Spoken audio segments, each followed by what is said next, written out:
Excellencies, dear colleagues, Ambassador Athuda, thank you very much.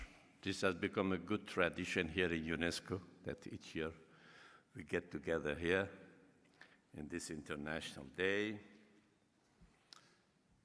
I don't want to repeat the important points said by my previous speakers,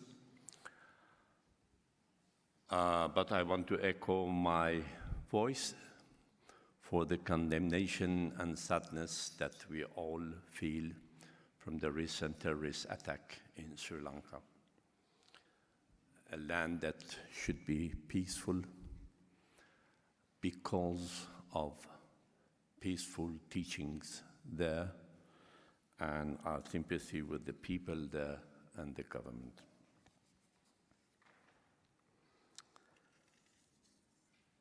Here, on the beginning of the process, we just kindled a candle.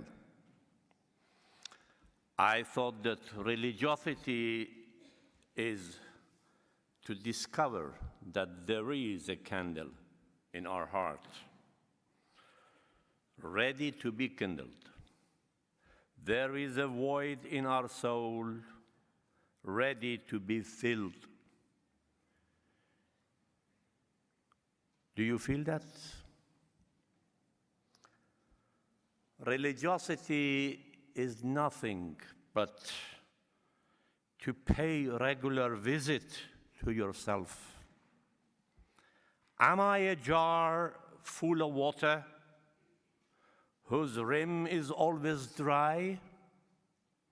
Am I the rider who gallops all night and never see the horse that is beneath him?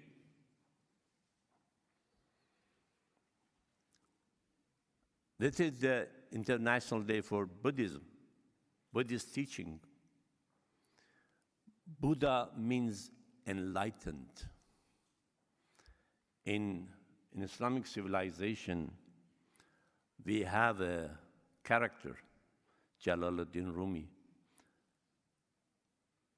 800 years ago, who is similar somehow, whose destiny is similar to Buddha. Because Buddha had everything. He was a prince in a luxury life.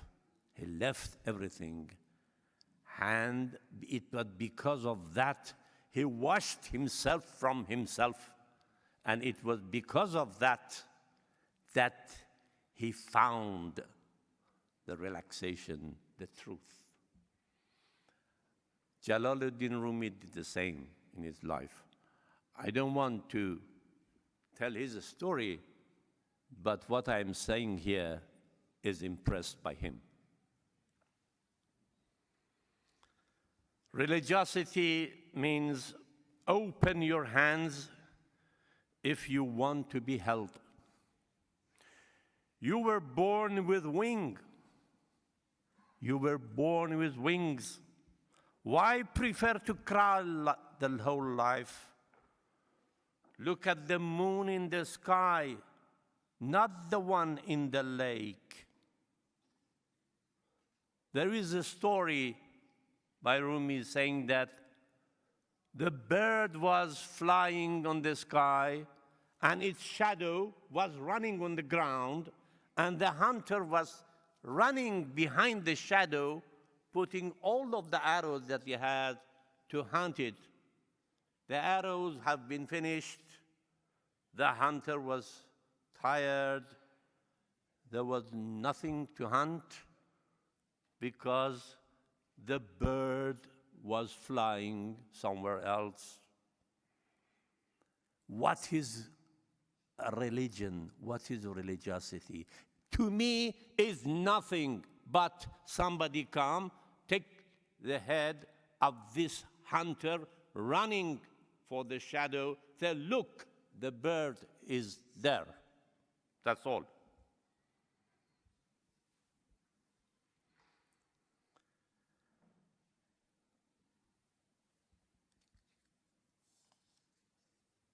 Now, what is the real question?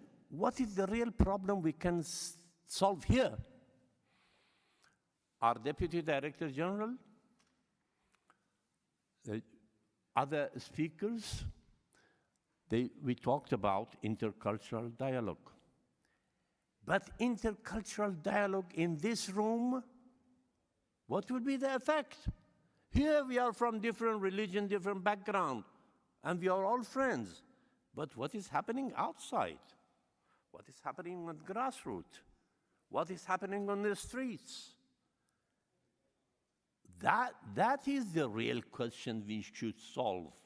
Otherwise, here everything is luxury, and everybody is polite. We accept each other.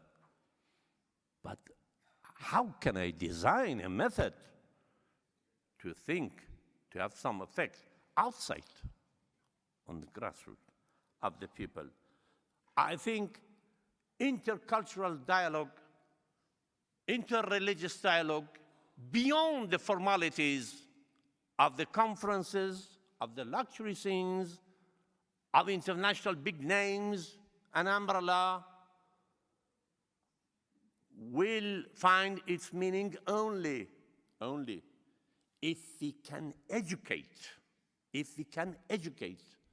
that there is a meta concept, there is a meta value which governs all religions, and that is justice. Justice is a meta concept. It is clearly said in the Quran, إنا أنزلنا رسلنا بالبينات وأنزلنا معهم الكتاب والميزان ليقوم الناس بالقسط. And I'm sure it is clearly in other holy books, holy texts, that saying that the prophets, the mentors, the spiritual leaders, they get their respect from justice. Justice is not valuable because prophets recommend it. No, prophets are respected if their teachings culminate to justice. So justice is the meta concept. To have that, to make interreligious and intercultural dialogue possible at all and effective, we should know that there is a meta concept. And all interpretation, all teachings that does not culminate to justice, we cannot consider it religious. This is a criteria for which we can introduce a modality. The question is that within this framework, when dialogue is possible, only is possible that when you say, I don't know. The question is that religions are here to tell us that we know or to tell us that we don't know. It's a big difference. If you claim that I know, I have access to the truth, then you will not listen to others because you have access. No. Religions are here to say that we don't know. That we don't know. Religions are not here to bring us cleverness and claims. Religions are here to bring us bewilderness, that we don't know. Let us know. Let us listen to each other. Perhaps we may know. This is a big difference. I don't want to go, there's no time, but Jalaluddin Rumi is very clear, and Buddha. But I am not here in a position to say Buddha's teaching, because they are here masters. They will do that. But this is the main condition for any possible dialogue. Then the conventional opinion about the claims that we know will become very dangerous. Conventional opinion is the ruin of our soul. To get out of this ruin, let silence be the art we practice. Because the world of silence is a vast fulfillment which can take us to the core of life. Silence is the language of God. All else is poor translation. What do I mean by silence? Not to stop speaking. No. Silence is that we just get rid of the crowds of conventional opinions around us. If there is a big noise, if there is a big pollution, noise pollution, you cannot hear any message clearly. Become silence means that become silence from within, means that readiness emerges from you to be able to listen.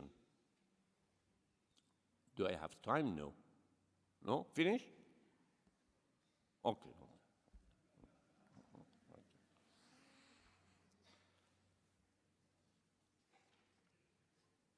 And the other opinion is that if this is the case, for me, religiosity is to be satisfied with the stories, is not to be satisfied with the stories, how things have gone with others. Unfold our own myth. This is religiosity. Religiosity is the journey from yesterday to today. Yesterday, I was clever, so I wanted to change the world. I am now wise today, therefore I want to change myself. I lost my hat while gazing at the moon. And then I lost my mind. And then I lost my mind. Therefore, religiosity, in that bewilderness, in the realm of not knowing, will become a message that instead of shouting on ourselves, instead of killing, instead of injuring, give us this message. Raise your word, the standard of your words, not your voice. It is rain that grows flowers, not thunder. Then, in this rain, dance until you shatter yourself. Let yourself become living poetry. Let yourself become a living poetry. Then, to praise the sun is to praise your own eyes. And finally, beyond the rightness or wrongness of things, there is a field.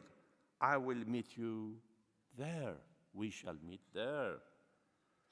Let yourself become a living poetry on that field. Thank you very much.